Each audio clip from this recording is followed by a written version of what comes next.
Sir మరి very short answers చెప్పారు. Next ఎల్ఏక్యూసెస్లో important topics ఏంటి, మనం ఏం నేర్చుకోవాలి? ఓకే, ఇప్పుడు నేను ఇంతకుముందు చెప్పినట్టు మీకు ఎల్ఏక్యూస్ అనేది 3 చాప్టర్ల నుంచి ఇస్తారు. Work energy and power, oscillations and thermodynamics.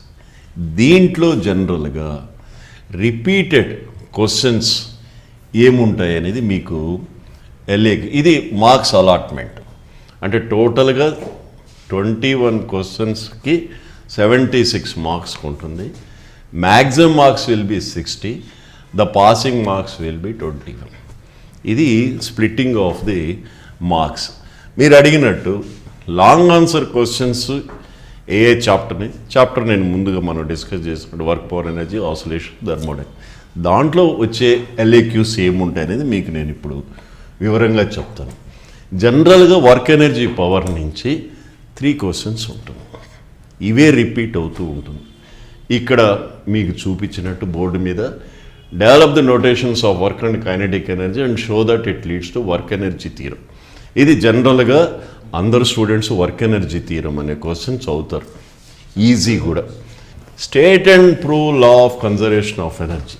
ఇది చాలా రిపీటెడ్గా ఫ్రీక్వెంట్లీ ఆస్క్డ్ క్వశ్చన్. లాస్ట్కి వచ్చేసరికి what are collisions, explain the possible types of collisions, develop the theory of 1 dimensional elastic collision.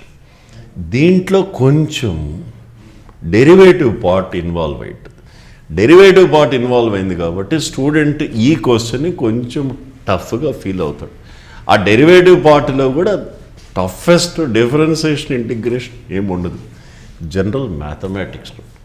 ఇది ప్రాక్టీస్ చేస్తే ఈ క్వశ్చన్ కూడా ఈజీగా ఉంటుంది. ఇది వర్క్, ఎనర్జీ, పవర్ నుంచి.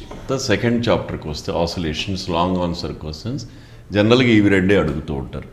ఒకటి define SHM, show that the motion of a point or projection of a particle performing uniform circle motion. This is the next is show that the motion of a simple pendulum simple harmonic and hence derive an expression for its time period.